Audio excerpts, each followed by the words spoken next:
हाय army friends, ये vampire love का next part है। तो चलिए हम स्टोरी में आगे बढ़ते हैं। मैं वेम्पायर हूँ। त्यों कहता है हाँ, हमें भी ऐसे ही शौक लगा, हमें लगा नहीं था कि तुम वेम्पायर होगे। जिमिन कहता है ऐसा कैसे हो सकता है, मुझे ही नहीं पता कि मैं वेम्पायर हूँ। मुझे तो वेम्पायर के नाम से भी डर लगता है, तो ऐसा नहीं हो सकता।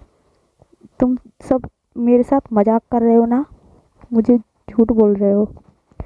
त्योंग कहता है नहीं, हम जो भी कह रहे हैं वो सच कह रहे हैं। युनजुन से पूछ लो, हम सब ने तुम्हारा वो रूप देखा है। जिमिन कहता है नहीं हो सकता ऐसा, तुम सब झूठ बोल रहे हो, देखो मेरे साथ मजाक मत करो।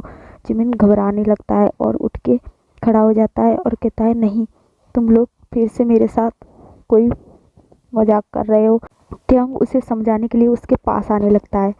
जिमिन त्योंग को अपने से दूर पुश कर देता है और जिमिन को गुस्सा आने लगता है और उसकी आंखें फिर से रेड होने लगती हैं और उसके टीथ भी बाहर आने लगते हैं।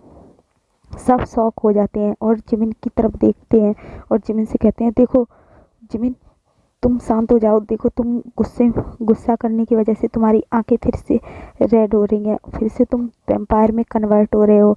जिमिन कहता है नहीं नहीं, मैं कोई वैम्पायर नहीं हूँ, तुम झूठ बोल रहे हो, देखो मेरे से मजाक मत करो, मुझे गुस्सा। त्योंग कहता है तुम देखो अपने आप को, तुम वैम्पायर में कन्वर्ट हो रहे हो।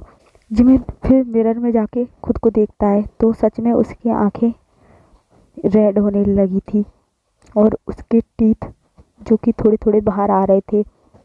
जिमिन ये देख के शॉक रह जाता है और वो घबराने लगता है और कहता है ये मेरे साथ क्या हो रहा है, मुझे क्या हो रहा है, मैं वैम्पायर नहीं हो सकता। वो सब उसे शांत करते हैं और कहते हैं देखो जिमिन, तुम शांत हो जाओ, अगर तुम गुस्सा करोगे तो फिर तुम वैम्पायर में कन्वर्ट हो जाओगे, इसलिए अपने आप को शांत करो। जिमिन किसी तरह अपने आप को शांत करता है। फिर वो लोग जिमिन को अपने साथ बिठाते हैं और उससे कहते हैं जिमिन, तुम्हारे मॉम डैड के बारे में हमें कुछ बताओ, अगर तुम वैम्पायर हो तो शायद तुम्हारे मॉम डैड भी वैम्पायर होंगे। जिमिन कहता है मैंने अपने मॉम डैड को कभी नहीं देखा, मैं तो अपनी आंटी के साथ ही रहता था, मुझे मेरी आंटी ने पाला है, मुझे मेरे मॉम डैड के बारे में कुछ भी नहीं पता, मैं नहीं जानता। जिन कहता है तो इस बारे में तुम्हारी आंटी को शायद कुछ पता हो। जिमिन कहता है मुझे नहीं पता, मुझे आंटी ने कभी कुछ नहीं बताया। जिन कहता है मैं तुम्हारी आंटी से एक बार बात करना चाहता हूँ, क्या तुम उन्हें फ़ोन करोगे। जिमिन जल्दी से अपना फ़ोन बाहर निकालता है और अपनी आंटी को फ़ोन लगाने लगता है। वो 2-3 बार अपनी आंटी को फ़ोन लगाता है, फिर उसकी आंटी फ़ोन उठा लेती है और हंसते हुए कहती है आ गई तुम्हें मेरी याद, मैंने तुम्हें कितना कॉल किया पर तुम मेरा कॉल ही नहीं उठाते, तुम ठीक तो हो ना जिमिन। जिमिन कहता है आंटी, वो आंटी मुझे आपसे कुछ पूछना था, मेरे मॉम डैड, वो इतना ही कहता है तब तक जिन उससे फ़ोन ले लेता है। आंटी ये सुन के थोड़े घबरा जाती है और कहती है क्या क्या कह रहे हो ये तो। जिन कहता है हेलो आंटी, मैं जिमिन का प्रोफेसर बोल रहा हूँ, जिमिन अभी इसी वक्त मेरे साथ है, मैं उसके मॉम डैड के बारे में कुछ पूछना चाहता हूँ। आंटी कहती है उसके मॉम डैड के बारे में आप क्यों जानना चाहते हो, मैंने उसे पाला है, वो मेरा बेटा है। जिन कहता है मुझे और जिमिन को बहुत ज़रूरत है कि हम ये जाने कि उसके मॉम डैड कौन है, जिमिन के साथ कुछ ऐसा हो रहा है, उसके बारे में तभी जान सकते हैं कि उसके साथ ये क्यों हो रहा है, जब हमें पता लगे कि उसके मॉम डैड कौन थे। आंटी ये सुन के शॉक हो जाती है और कहती है क्या क्या हो रहा है जिमिन के साथ, जिमिन ठीक तो है। जिन कहता है हाँ वो ठीक है, बट मैं आपको जो बताने जा रहा हूँ तो आप घबराइएगा मत, मेरी पूरी बात सुनिएगा और मुझे बताइएगा कि उसके मॉम डैड कौन थे और ये क्यों हो रहा है उसके साथ। आंटी जिन की बात सुनने लगती है। जिन अब तक जो कुछ भी हुआ वो आंटी को बताता है।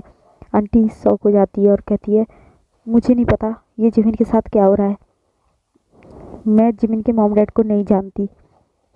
जिमिन शॉक हो जाता है और कहता है आंटी आप तो कहती थी कि आप उन्हें जानते हो और उनका एक्सीडेंट हो गया तो उन्होंने मेरी जिम्मेदारी आपको सौंप के गए थे और उनका एक्सीडेंट हो गया।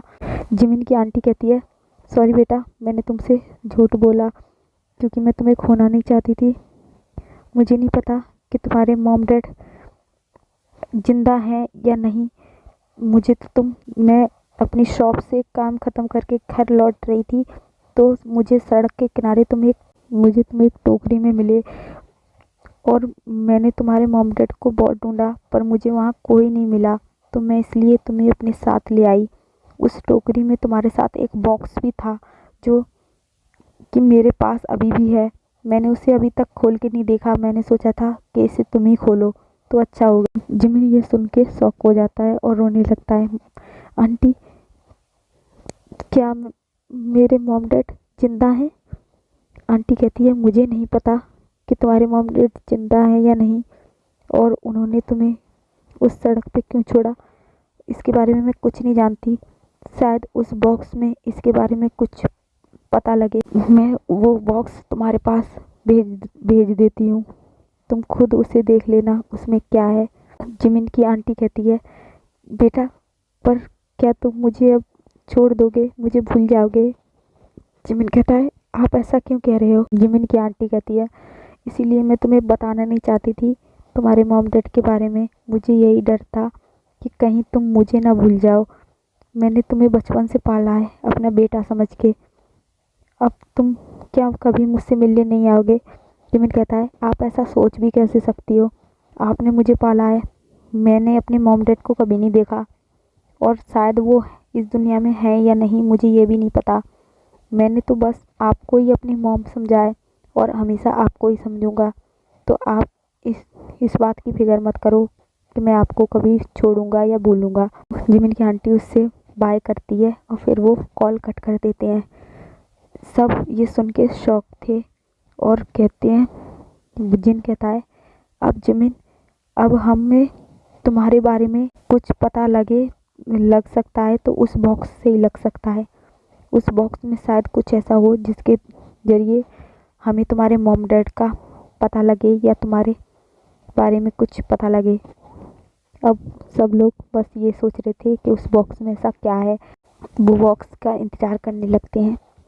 जंगकुक ये सब सुन के शॉक हो जाता है और वो अपने कमरे में चला जाता है। ट्योंग उसे देखता है कि जंगकुक को आज क्या हुआ, इतना शांत।